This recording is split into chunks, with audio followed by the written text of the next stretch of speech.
Hello friends, आप सभी का स्वागत है आपके अपने ही यूट्यूब चैनल LGR स्टडी में। दोस्तों, जैसा कि आप सभी जान रहे हैं कि इस वीडियो सीरीज में हम लोग क्लास 10th मैथ NCERT का चैप्टर वाइज पढ़ाई करते हैं और अभी हम लोग प्रश्नावली 4.3 में पढ़ाई कर रहे हैं। आपको बता दें कि इससे पहले हम प्रश्नावली 1.1 से लेकर के प्रश्नावली 4.2 तक के सभी क्वेश्चन को हम हल कर चुके हैं। तो जो लोग अभी तक इस सभी वीडियो को नहीं देखे हैं तो आप इस चैनल के प्ले लिस्ट में जाकर जरूर देख लीजिएगा।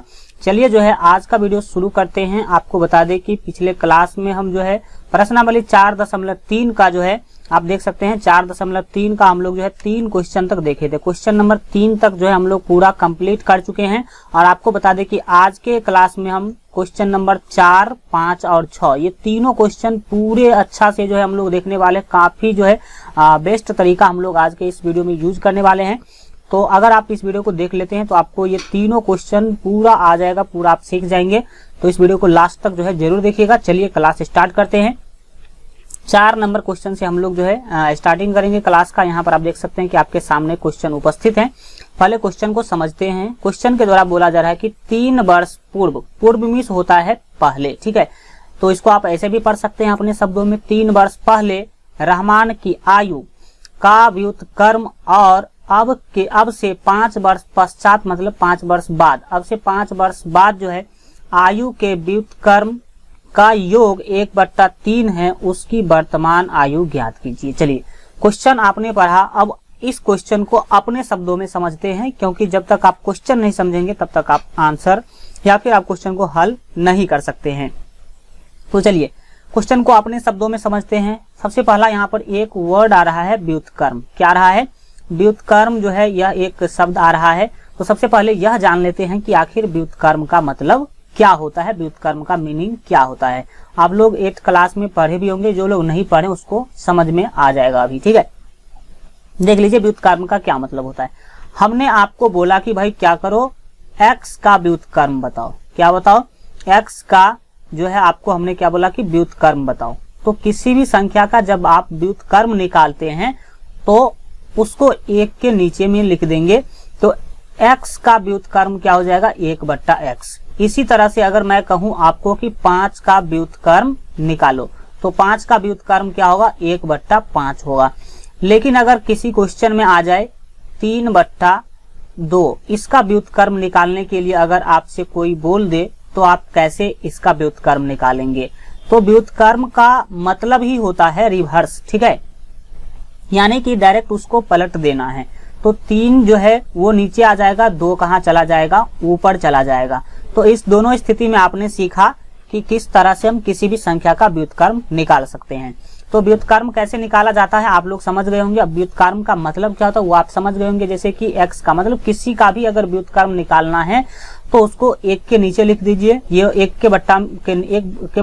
के नीचे बट्टा लगाए, उसके नीचे लिख दीजिए। यह हो गया उसका व्युत्क्रम। 5 का व्युत्क्रम 1/5 हो जाएगा और 3/2 का व्युत्क्रम 2/3 हो जाएगा। तो व्युत्क्रम क्या होता है आप लोग समझ गए होंगे। अब आपको क्वेश्चन समझने में कोई भी परेशानी नहीं होगा। तो चलिए हम लोग सबसे पहले अब क्वेश्चन को समझते हैं। क्वेश्चन में बोला जा रहा है एक रहमान नाम का लड़का है। क्वेश्चन में है कि 3 वर्ष पहले, पूर्व मतलब पहले, 3 वर्ष पहले रहमान की आयु का व्युत्क्रम और अब से 5 वर्ष पश्चात आयु के व्युत्क्रम का योग 1/3 है। तो आपको निकालना उसकी वर्तमान आयु ज्ञात कीजिए। तो क्या निकालना है आपको? उसकी वर्तमान आयु निकालना है। तो देखिए जब कभी भी स्टेटमेंट वाला क्वेश्चन है, इसमें इस चैप्टर में हम तो जानते हैं, हम आपको बताए भी होंगे कि इस चैप्टर में ये मुझे पता है कि केवल और केवल द्विघात समीकरण को सॉल्व करना पड़ेगा इस चैप्टर में, ठीक है। तो ये तो पता है कि क्वेश्चन कहीं ना कहीं घूम फिर के कहाँ जाएगा? तो द्विघात समीकरण पे जाएगा और द्विघात समीकरण हमें मिलेगा और उसी को हमें सॉल्व करना है। तो क्वेश्चन 2 टाइप के होते हैं। तो एक तो होता है डायरेक्ट आपका वैल्यू दे दिया जाता है। यहाँ पर जैसे आप देख सकते हैं कि ये सब जो क्वेश्चन है, इस क्वेश्चन में क्या किया गया? डायरेक्ट आपको द्विघात समीकरण दे दिया गया और आपसे उसका क्या बोला गया कि भाई उसका डायरेक्ट आपको बोल दिया गया मूल निकालिए, मतलब x का मान निकालिए। तो एक क्वेश्चन इसको कहते हैं डाटा वाला क्वेश्चन, ठीक है। इसमें डाटा आपको दे दिया जाता है पहले से ही, ठीक है। लेकिन एक क्वेश्चन होता है स्टेटमेंट वाला। ठीक है। क्वेश्चन दो टाइप का होगा, एक स्टेटमेंट वाला क्वेश्चन आप देख सकते हैं कि इसमें आपको समीकरण नहीं दिया गया है, आपको समीकरण खुद बनाना है और फिर उसका हल भी खुद करना है, ठीक है।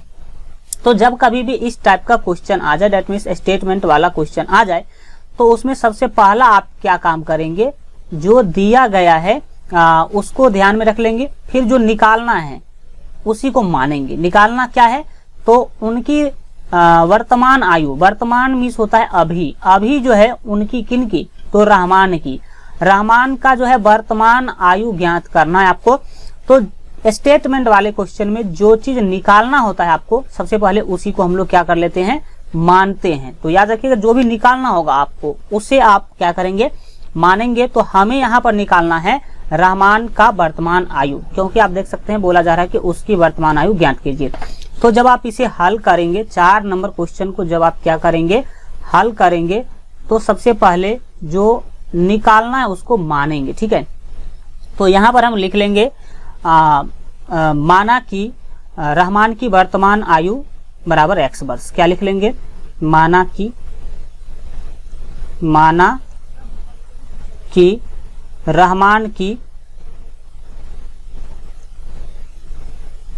वर्तमान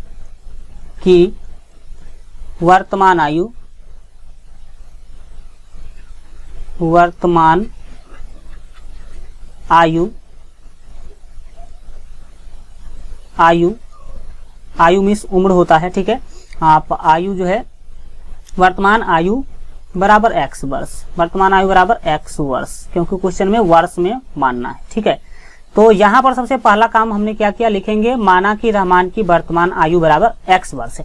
रहमान का जो आयु है वो उम्र है, वो मान लिए कि उसका जो वर्तमान उम्र है, वर्तमान आयु मतलब होता है अभी, इस समय कितना उसका उम्र है, तो x वर्ष है, ठीक है। अब लिखेंगे प्रश्न से, क्या लिखेंगे, प्रश्न से। अब क्या लिखेंगे, प्रश्न से। प्रश्न से लिखने का क्या मतलब है, देखिए ये जो लाइन हमने लिखा वो अपने मन से लिखा, क्योंकि आपको पता है कि जो चीज हमें निकालना होता है उसी को मानना है। तो निकालना है उनकी वर्तमान आयु, तो हम तो जो निकालना होगा उसको पहले हमने लिख लिया कि माना कि रहमान की वर्तमान आयु x वर्ष बराबर x वर्ष है। अब काम करेंगे प्रश्न के अनुसार। यहाँ पर आप देख सकते हैं बोला जा रहा है कि 3 वर्ष पूर्व रहमान की आयु, ठीक है, 3 वर्ष पूर्व। तो अब आप बताइए कि अभी जो है रहमान का उम्र है x वर्ष, तो इससे 3 वर्ष पहले उसका उम्र कितना रहा होगा, तो हम बोलेंगे x माइनस 3, क्योंकि ये जो है कौन सा उम्र हो गया, तो यह हो गया 3 वर्ष पहले का उम्र। क्योंकि अभी मान लीजिए कि आपका उम्र है, मानते हैं कि आपका उम्र अभी है 14 साल, ठीक है। आपका उम्र अगर अभी 14 साल है और कोई आपसे पूछेगा कि भाई बताओ 3 वर्ष पहले तुम्हारा उम्र कितना था, तो आप क्या बोलेंगे कि आप बोलेंगे मेरा साल जो है 3 वर्ष पहले 11 साल था। क्यों, क्योंकि 3 वर्ष पहले का बताना है, तो 3 वर्ष उसमें से क्या करेंगे, घटा देंगे। तो जब आपने क्या करा, तो 14 में से 3 घटाया तो आपको मिला 11। उसी तरह से अभी रहमान का उम्र हमने माना है x वर्ष, और यहाँ पर क्वेश्चन में बोला जा रहा है कि 3 वर्ष पूर्व रहमान की आयु, तो 3 वर्ष पहले वाला जब आप रहमान का आयु निकालेंगे तो कितना होगा, x माइनस 3 होगा। डेट मीन्स 3 वर्ष आपको पीछे जाना होगा। तो 3 वर्ष पहले रहमान की आयु हो गया। और इस क्वेश्चन में ध्यान से देखिए, 3 वर्ष पूर्व रहमान की आयु का व्युत्क्रम, आयु का व्युत्क्रम। तो देखिए 3 वर्ष पहले जो है रहमान का आयु है x माइनस 3, तो इसका व्युत्क्रम कितना हो जाएगा, तो इसका व्युत्क्रम होगा 1/x माइनस 3, क्योंकि अभी हम आपको बताए हैं कि जिसका भी व्युत्क्रम निकालना है उसको 1 के नीचे क्या कर दीजिए, लिख दीजिए। तो ये चीज जो है हो गया आपका कौन चीज, तो ये हो गया 3 वर्ष पूर्व रहमान की आयु का व्युत्क्रम। तो 3 वर्ष पहले जो है रहमान की आयु का व्युत्क्रम कितना हो गया, 1/x माइनस 3। तो यहाँ पर हम लिख लेंगे प्रश्न से, क्या लिखेंगे, 1/x माइनस 3। ध्यान से देखिएगा, आगे आपको पूरा क्लियर हो जाएगा। x माइनस 3 ये क्या है, 3 वर्ष पहले वाले उम्र का व्युत्क्रम है। अब दूसरी बात आगे जो है क्वेश्चन में बोला जा रहा है, और अब से 5 वर्ष पश्चात आयु के व्युत्क्रम। तो 5 वर्ष पश्चात अभी उम्र है x, तो 5 वर्ष के बाद क्या हो जाएगा, x प्लस 5 होगा। क्योंकि अगर आपका उम्र अभी 14 वर्ष है और आपसे कोई पूछेगा कि 5 वर्ष के बाद आपका उम्र कितना होगा, तो आप बोलेंगे कि 19 वर्ष का हो जाऊंगा मैं 5 वर्ष के बाद। क्यों? क्योंकि 5 वर्ष के बाद आपकी उम्र में 5 जुट जाएगा। उसी तरह से यहाँ भी है कि आप रहमान का वर्तमान उम्र अभी x है और 5 वर्ष के बाद उसका कितना हो जाएगा, उसमें 5 जुट जाएगा। तो 5 वर्ष बाद का ये उम्र हो गया और इसका आपको क्या करना है, तो व्युत्क्रम कर देना है। क्या कर देना है? व्युत्क्रम। तो इसका व्युत्क्रम हो जाएगा x प्लस 5, 1/x प्लस 5।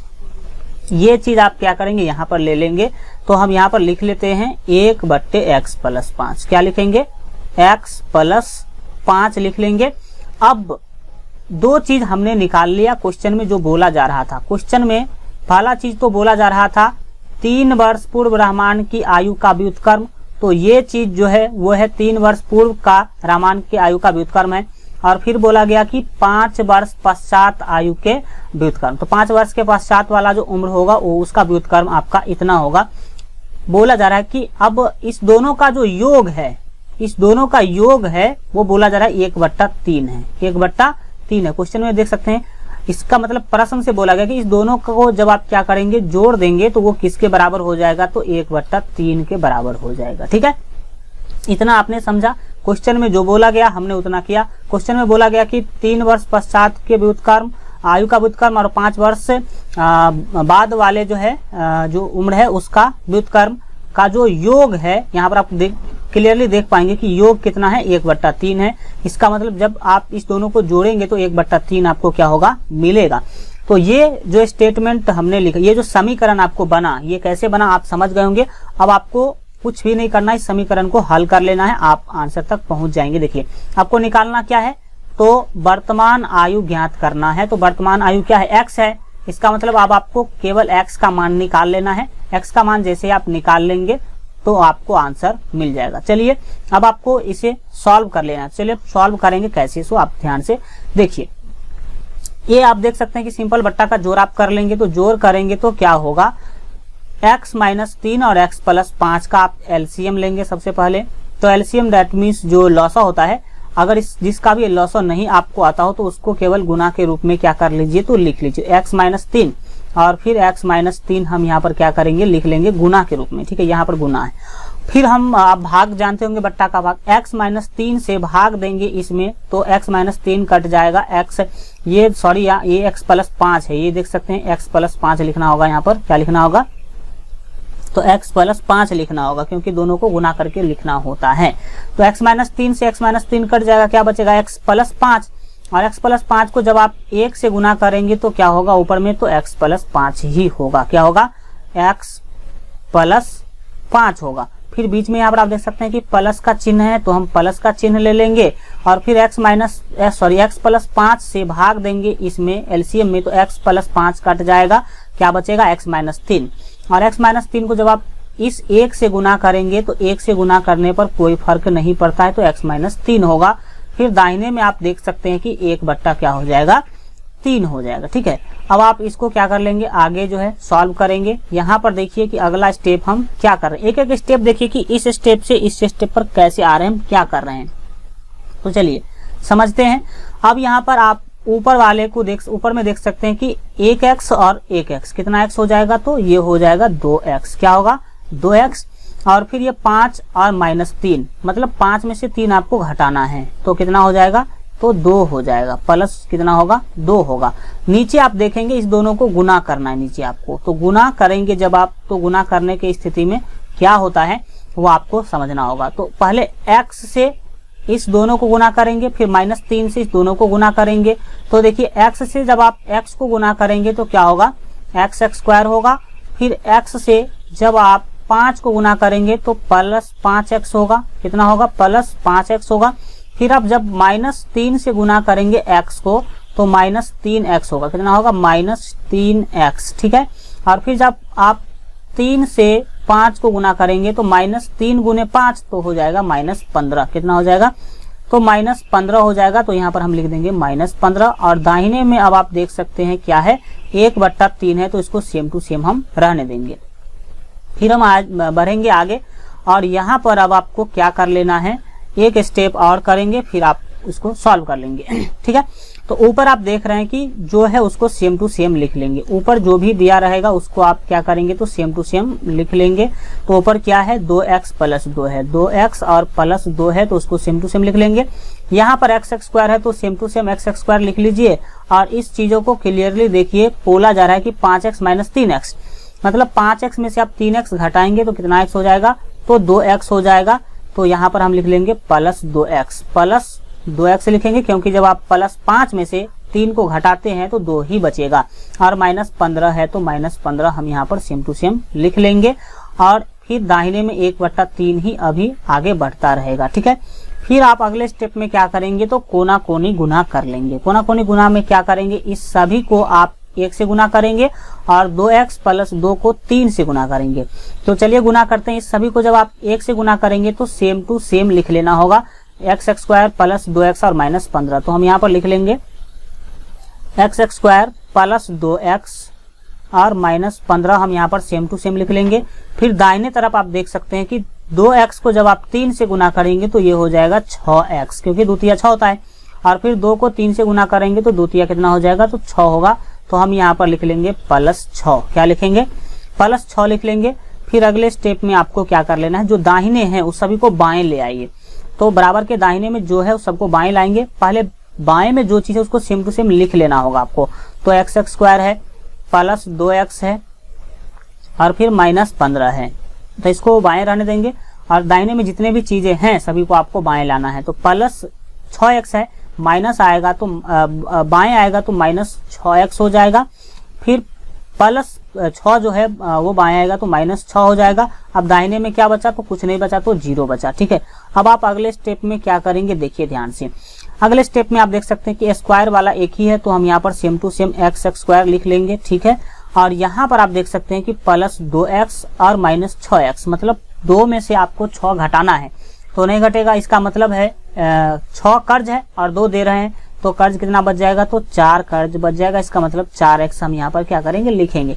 फिर इस दोनों को देख लीजिए क्या है माइनस 15 और माइनस 6, तो माइनस 15 और माइनस 6 और 5 हो जाता है 11, यानी कि माइनस 21। कितना यहाँ पर लिख लेना होगा माइनस 21 लिख लेना होगा। और बराबर दाहिने में आप क्या लिखेंगे 0 लिखेंगे। अब आप इसे गौर से देखिए, जो लास्ट स्टेप आपको मिला है वह क्या है, ठीक है। यहाँ पर आप देखेंगे लास्ट में आप लोग नोट बना लीजिएगा, ठीक है। अभी पहले समझिए।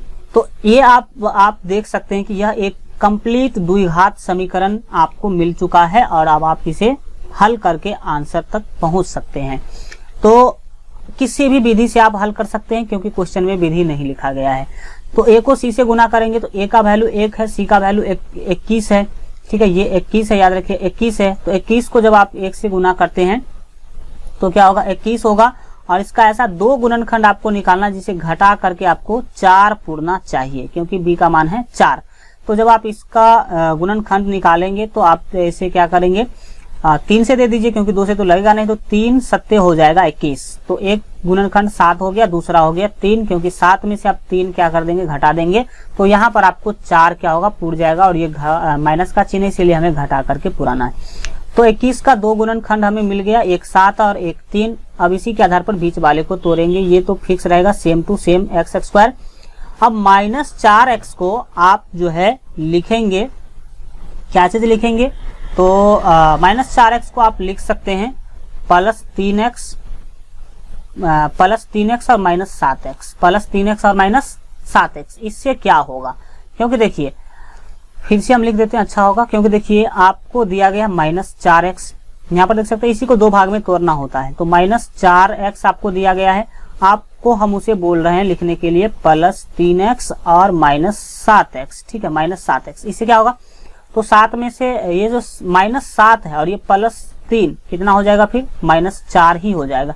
इसका मतलब है कि माइनस 4x को हम लोग लिख सकते हैं क्या तो प्लस 3x और माइनस 7x और 21 है तो ये माइनस 21 सेम टू सेम आपको लिखना होगा। दाहिने में 0 कर लीजिए। अब आपको क्या करना है, इधर आप ध्यान से देखेंगे, इस दोनों का जोड़ा लग गया और इस दोनों का जोड़ा लग गया। तो कॉमन लेंगे, इस दोनों में क्या है तो केवल x कॉमन दिख रहा है आपको। तो यहाँ पर आप क्या ले लेंगे x कॉमन लेंगे।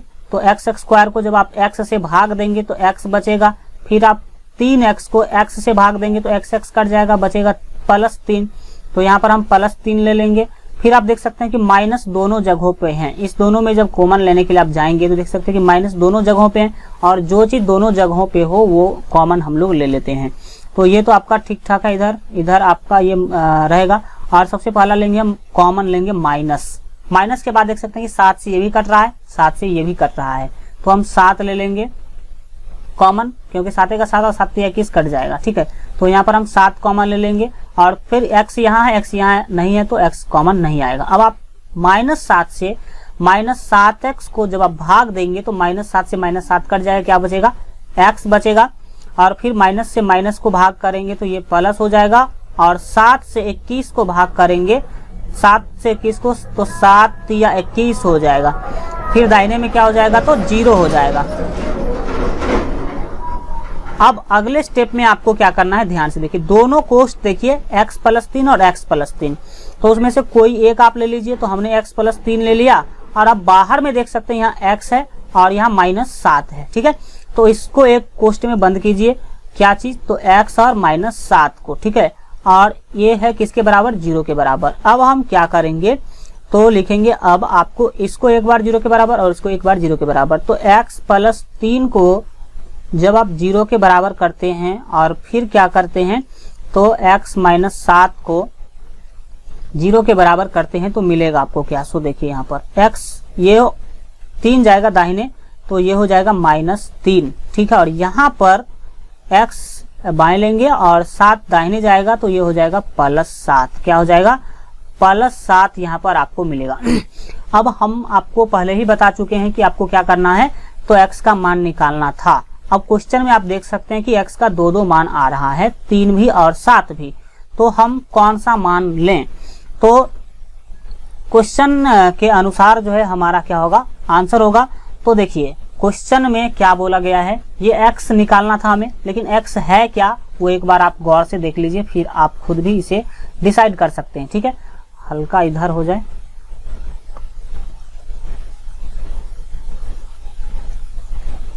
चलिए इधर जो है आप देखेंगे, ध्यान से समझेंगे। क्वेश्चन में देखिए क्या बोला, x क्या था, तो वो वर्तमान आयु था। ठीक है, आयु था, आयु है x, और x का मान ही आपको निकालना था। ठीक है, तो वर्तमान आयु है x। अब हम बताते हैं आपको कि आयु जो होता है, आयु मीन्स उम्र, उम्र जो होता है वो हमेशा प्लस में होता है, माइनस में कभी भी उम्र नहीं होता है। कभी आप ऐसा नहीं सुने होंगे कि सोहन -5 साल का है या फिर गणेश -7 साल का है, कभी नहीं। आयु हमेशा किस में होता है, प्लस में होता है। और नीचे आपको x का 2 वैल्यू मिला है, देख सकते हैं। हम यहाँ पर आपको लेकर चलते हैं फिर से, और यहाँ पर आप क्लियरली जो है देख पाएंगे कि x का 2 मान आपको मिला है, एक है -3 और दूसरा है +7। तो यहाँ पर x का यह वैल्यू नहीं लेंगे, क्यों, क्योंकि x जो है इस क्वेश्चन में आयु है, और आयु कभी भी माइनस में नहीं होता है। तो x का 7 आपका क्या होगा, सही आंसर होगा। तो यहाँ पर लिख देंगे अतः रहमान की वर्तमान उम्र बराबर, लिख देंगे यहाँ पर एक लाइन लिखेंगे, अतः रहमान की वर्तमान आयु बराबर, वर्तमान आयु बराबर क्या था, x था, और x का वैल्यू हम कितना लेंगे, तो 7 लेंगे। तो यहाँ पर 7 वर्ष आपका फाइनल क्या हो जाएगा, आंसर हो जाएगा। इस तरह से आप इसे सॉल्व कर सकते हैं। चलिए इसका आप लोग जो है नोट बना लीजिएगा, इसकी कॉपी में जरूर जो है लिख लीजिएगा। और हम बढ़ते हैं अगले क्वेश्चन की तरफ। ठीक है, और जो लोग अभी तक वीडियो को लाइक नहीं किए तो लाइक जरूर कर दीजिए। चैनल को जो लोग सब्सक्राइब नहीं किए सब्सक्राइब कर लीजिए। और मैट्रिक बोर्ड एग्जाम के बेहतर तैयारी के लिए अगर अभी तक आप हमारे मोबाइल ऐप को डाउनलोड नहीं किए हैं तो डाउनलोड जरूर कर लीजिएगा। चलिए जो है सबसे पहले हम लोग जो है क्वेश्चन आप देखते हैं, क्वेश्चन को देखते हैं। जो 5 नंबर क्वेश्चन है इसको हम लोग बनाएंगे, काफी महत्वपूर्ण क्वेश्चन है। चलिए क्वेश्चन में 5 नंबर क्वेश्चन आपके सामने उपस्थित है। अब आप केवल इसको समझेंगे और समझने बनाने का जो है कोशिश करेंगे। चलिए लास्ट तक देखते रहिए, सारा आपको समझ में आ जाएगा। क्वेश्चन काफी अच्छा है, 5 नंबर। देखिए क्वेश्चन के द्वारा जो है बोला जा रहा है कि एक क्लास टेस्ट में सैफाली के, किसके, तो सैफाली नाम का कोई लड़की है, उसका क्या होता है, सैफाली के गणित और अंग्रेजी, दो विषय का एग्जाम हुआ है मेनली। गणित और अंग्रेजी में प्राप्त किए गए अंकों का योग 30 है। मतलब गणित और अंग्रेजी को मिला करके उसको टोटल 30 नंबर जो है, 30 मार्क जो है मिला है। यही आपको बोला, प्राप्त किए गए अंकों का योग जो है वो 30 है। अब आगे बोला जा रहा है कि यदि उसको गणित में 2 अंक अधिक और अंग्रेजी में 3 अंक कम मिले होते तो उनके अंकों का गुणनफल 210 होता। जितना नंबर मिला उसके बारे में बोला जा रहा है कि अगर क्या होता तो उसको गणित में 2 अंक अधिक मिल जाता और अंग्रेजी में क्या हो जाता तो 3 अंक कम मिल जाता। तब उसके अंग्रेजी और गणित के नंबर का जब गुना किया जाता तो गुना कितना हो जाता, गुणनफल कितना आता तो 210 प्राप्त होता। ऐसा क्वेश्चन में बोला जा रहा है। और अब आप इस स्थिति में आपको क्या करना, उसके द्वारा दोनों विषयों में प्राप्त किए अंक ज्ञात कीजिए। मतलब उसको अंग्रेजी में कितना अंक मिला यह बताना है आपको, और गणित में कितना अंक मिला यह भी आपको क्या करना है, बताना है। तो चलिए इस क्वेश्चन को कैसे सॉल्व करेंगे हम, इसे क्या करते हैं तो देखिए, निकालना अंग्रेजी का, गणित का अंक और अंग्रेजी का अंक, दोनों का अंक आपको क्या करना है, निकालना है। तो मानेंगे, लिखेंगे, सबसे पहले तो मानेंगे, लेकिन माना कि सैफाली के गणित में x अंक है, ठीक है, इस तरह से लिखेंगे। सबसे पहले तो आप इसको जब हल करेंगे, ठीक है, तो यहाँ पर आप हल लिख लेंगे और मानेंगे, लिखेंगे माना कि सैफाली के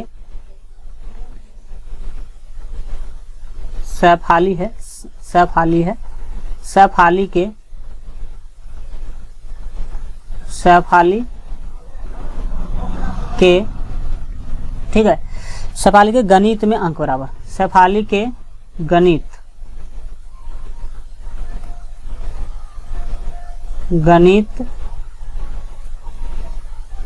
में अंक बराबर x। हमने यह मान लिया कि सैफाली को गणित में कितना अंक मिला, x अंक मिला, ठीक है। तो लिखेंगे इसीलिए अंग्रेजी में अंक बराबर, ठीक है, इसीलिए सैफाली के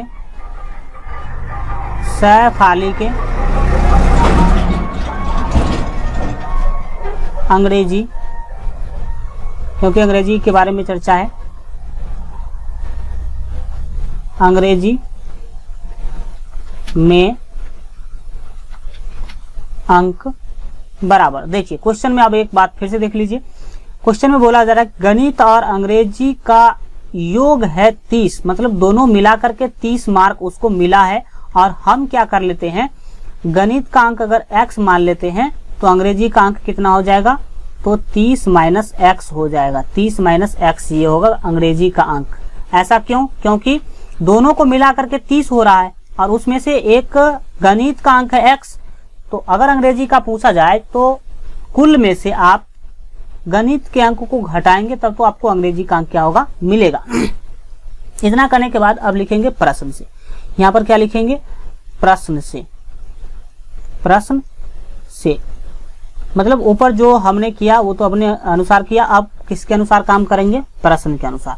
तो प्रश्न में आप देख सकते हैं, अभी देखा जाए तो आप देख सकते हैं कि अभी जो गणित का अंक है वो कितना है, x है। अभी गणित का अंक कितना है, x है। लेकिन क्वेश्चन में अब आप यहाँ पर क्लियरली देख पाएंगे, यदि उनको गणित में 2 अंक अधिक, गणित में कितना अंक अधिक, 2 अंक अधिक, अभी अंक मिला x और मानते हैं कि उसको 2 अंक क्या हुआ होगा, अधिक मिला होगा। तो अगर 2 अंक अधिक इसमें करेंगे तो 2 क्या करना होगा, जोड़ना होगा। तो ये क्या हो गया, गणित में 2 अंक अधिक हो गया, ठीक है। तो गणित में 2 अंक अधिक और अंग्रेजी में 3 अंक कम मिले होते। तो देखिए अभी अंग्रेजी में कितना अंक है, तो अभी जो है अंग्रेजी में है, आप यहाँ पर देख सकते हैं कि अंग्रेजी में x माइनस 3 है, सॉरी 30 माइनस x है। तो यहाँ पर अंग्रेजी का अंक अभी कितना है, 30 माइनस x, अंग्रेजी का अंक है 30 माइनस x। और उसमें बोला जा रहा है कि अंग्रेजी में 3 अंक जो है कम मिले होते, कम यानी कि इसमें से 3 क्या कर दिया जाता, अगर कम कर दिया जाता, ठीक है, तो इतना मिलता। अगर आप कम कर देंगे तो कितना होगा, टोटल में से 3 हमने क्या कर लिया, घटा लिया, तो इतना अंक उसको क्या होता, मिल पाता। फिर आपको तो बोला जा रहा है, देखिए तो ये क्या हो गया, 2 अंक अधिक हो गया गणित में, और यहाँ क्या किया हमने, तो 3 अंक कम कर दिया, और तब बोला जा रहा है तो उनके अंकों का गुणनफल 210 होता, ठीक है। और तब इस दोनों को अगर गुना किया जाता, ठीक है, गणित में 2 अंक अधिक करके और अंग्रेजी में 3 अंक कम करके, इस दोनों को अगर गुना किया जाता तो कितना मिलता, तो 210 मिलता, ऐसा क्वेश्चन में बोला जा रहा है। तो ये समीकरण कैसे प्राप्त हुआ आप समझ गए होंगे। अब हम क्या करना है, अब आपको सो यहाँ पर ध्यान से देखिए, तो आपको निकालना है उसके द्वारा दोनों विषयों में प्राप्त किए गए अंक आपको निकालना है। मतलब गणित में कितना अंक आया ये बताना है, और अंग्रेजी में कितना अंक आया ये बताना है। तो हम क्या करेंगे, x का मान आप निकालेंगे तो गणित का अंक निकल जाएगा, और x 30 में से x को घटा देंगे तो अंग्रेजी का अंक निकल जाएगा। इसका मतलब ये जो समीकरण है इसमें आपको x का मान क्या करना है, निकालना है। तो चलिए इसको सॉल्व जो है कैसे करेंगे। सबसे पहले तो आप इसे क्या करेंगे, गुना करेंगे, ठीक है।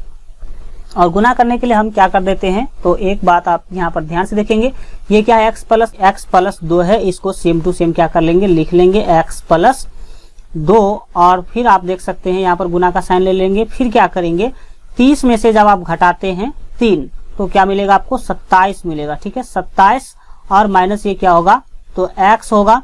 फिर जब आप दाहिने देख सकते हैं 210 है तो उसको सेम टू सेम हम लिख देंगे।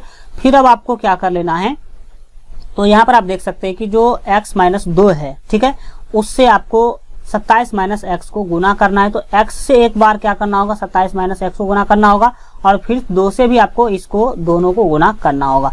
तो चलिए सबसे पहले x से जब आप 27 को गुना करेंगे तो आपको मिलेगा 27x, क्या मिलेगा, 27x मिलेगा। और फिर जब आप x को माइनस एक्स से गुना करेंगे तो माइनस एक्स स्क्वायर होगा। फिर जब आप 2 से गुना करेंगे 27 को तो 27 दूना कितना होगा, तो 54 होगा। तो हम यहाँ पर लिख देंगे प्लस 54, क्या लिखेंगे, प्लस 54 लिखेंगे। और फिर जब आप 2 से गुना करेंगे माइनस एक्स को तो यहाँ पर आपको मिलेगा माइनस 2x, और दाहिने में क्या है, तो 210 है तो 210 हम सेम टू सेम लिख देंगे। अब आपको क्या कर लेना है, यहाँ पर एक बार जो है देखेंगे ध्यान से, आपको करना क्या है, तो जो भी दाहिने तरफ है उसको आप ले आइए बाएं तरफ। इससे फायदा क्या होगा, तो यहाँ पर आपको क्लियरली दिखेगा। देखिए तो हम करते क्या हैं, जो दाहिने तरफ है उसको बाएं लाने की कोशिश करेंगे। इससे पहले आप यहाँ पर एक चीज देख लीजिए कि 27x और माइनस 2x, तो 27x और माइनस 2x करेंगे। उससे पहले भी आप देख लीजिए कि पावर को घटते क्रम में लिखना होता है। तो सबसे बड़ा पावर क्या है, माइनस एक्स स्क्वायर है, तो सबसे पहले हम इसको ही लिख लेंगे माइनस एक्स स्क्वायर को। तो यहाँ पर हमने माइनस एक्स स्क्वायर लिख लिया, और 27x में से आप 2x घटाएंगे तो आपको मिलेगा 25x। तो हम यहाँ पर लिख लेते हैं 25x। ये 25x कैसे आया समझ गए होंगे आप, 25x। और फिर आपको क्या करना है, तो 54 है यहाँ पर, तो प्लस 54 है तो आप सेम टू सेम यहाँ पर प्लस क्या करेंगे, 54 लिख लेंगे, प्लस 54 यहाँ पर सेम टू सेम लिख लेंगे। और फिर 210 को बाएं लाएंगे तो ये हो जाएगा माइनस 210, क्योंकि प्लस 210 बाएं आएगा तो माइनस 210 होगा, और यहाँ पर हो जाएगा आपका 0। अब आपको क्या कर लेना है वो समझिए। इस सभी को सॉल्व करने के लिए देखिए माइनस एक्स स्क्वायर है, ये तो सेम टू सेम आप रहने दीजिए, माइनस एक्स स्क्वायर।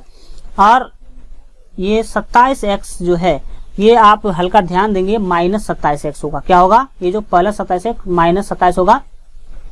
क्या अभी आप इसको प्लस ही रहने दीजिए, आगे चलकर ये माइनस होगा, ठीक है। ये प्लस 25x जो है वो सेम ठीक है, अभी अपने स्थान पे, आगे जाकर के माइनस होगा। अब आपको क्या करना है, ये प्लस 25x लिख लेना है, प्लस 25x, और फिर 54 और उसमें से घटाना माइनस 210 घटाना है। तो ये घटने वाला नहीं, लेकिन 210 में से आप 54 घटा लेंगे और उसको माइनस के रूप में लिखेंगे। तो देखिए जब आप क्या करते हैं 210 में से घटाएंगे आप किसको, तो 54 को घटाएंगे तो आपको मिलेगा 156। कितना मिलेगा, 156।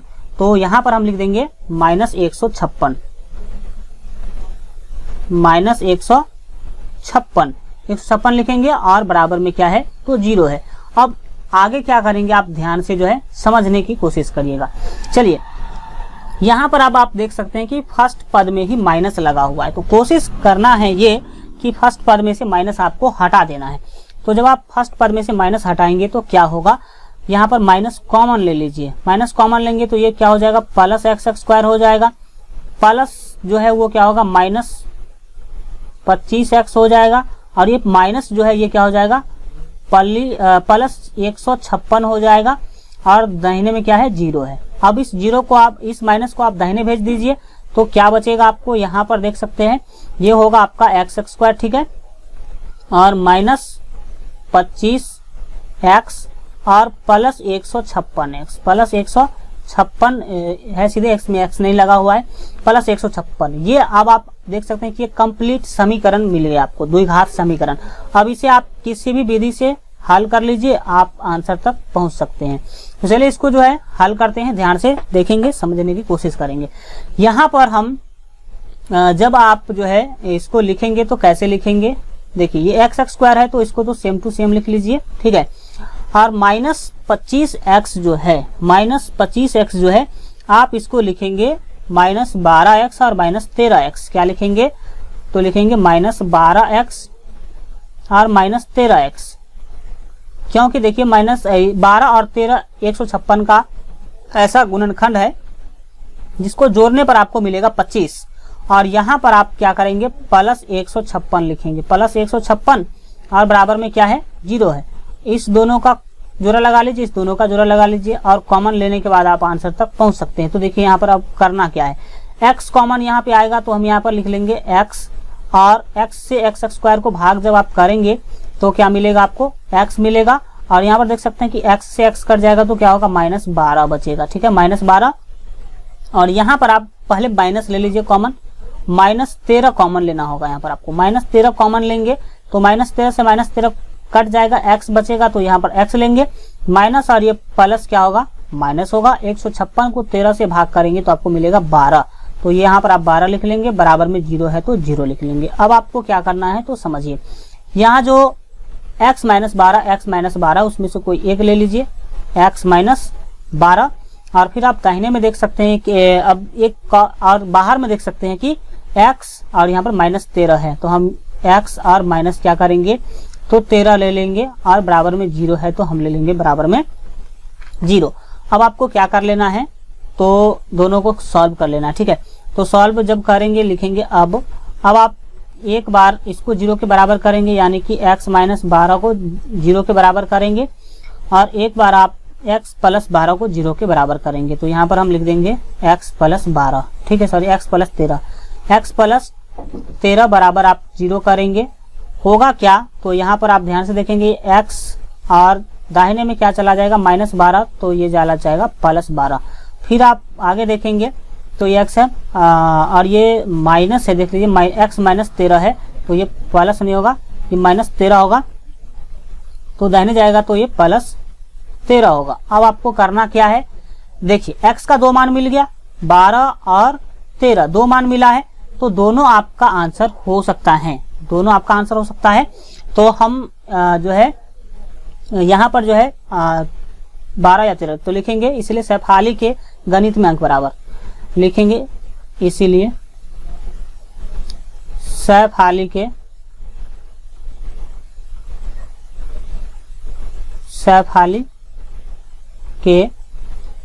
गणित में अंक बराबर, सैफाली के गणित में अंक बराबर, गणित में अंक बराबर, गणित में अंक बराबर। अंक कितना था, x हमने माना था, तो x का वैल्यू यहाँ पर आपका 2 मिल रहा है, तो 12 या 13 क्या लिखेंगे, 12 या 13 दोनों आपका आंसर होगा। x में 12 भी होगा और 13 भी हो सकता है, दोनों आपका सही आंसर होगा, एवं लिखेंगे, इसीलिए अंग्रेजी में अंक बराबर लिखेंगे, इसीलिए अंग्रेजी में अंक बराबर, अंग्रेजी में अंक बराबर, अंग्रेजी में अंक बराबर, अंग्रेजी में अंक बराबर। अंग्रेजी में जब आप उसका जो है अंक निकालेंगे तो कितना होगा, तो देखिए अंग्रेजी में था 30 माइनस एक्स, 30 माइनस कितना था, x था, आप ऊपर देख लेंगे, तो 30 माइनस एक्स करेंगे तो आपको क्या मिलेगा, तो आप या तो एक बार जो है आप 30 इस चीजों को आप जो है 30 माइनस 12 भी कर सकते हैं, क्योंकि x का वैल्यू 12 है। 30 माइनस 12 या 30 माइनस 13 दोनों अंक होगा। तो देख सकते हैं यहाँ पर आपका क्या मिल जाएगा। तो जब 12 आप घटाएंगे तो यहाँ पर आपको मिलेगा 18 या 17। फाइनल आंसर यहाँ पर आपका हो जाएगा 18 या 17, यहाँ पर दोनों आपका फाइनल आंसर हो जाएगा। चलिए आज के लिए इतना ही रखते हैं। आज का वीडियो कैसा लगा कमेंट के माध्यम से जरूर बताइए, और अगर अभी तक आप इस वीडियो को लाइक नहीं किए तो वीडियो को लाइक कर दीजिए, साथ ही अपने दोस्तों में शेयर कर दीजिए। चैनल को अगर अभी तक आप सब्सक्राइब नहीं किए हैं तो सब्सक्राइब के लाल बटन को दबा करके चैनल को सब्सक्राइब कर लीजिए। घंटी के निशान को दबाकर ऑल पर सेलेक्ट कर लीजिएगा, ताकि आगे आने वाले सभी वीडियो सबसे पहले आप तक पहुंच सके।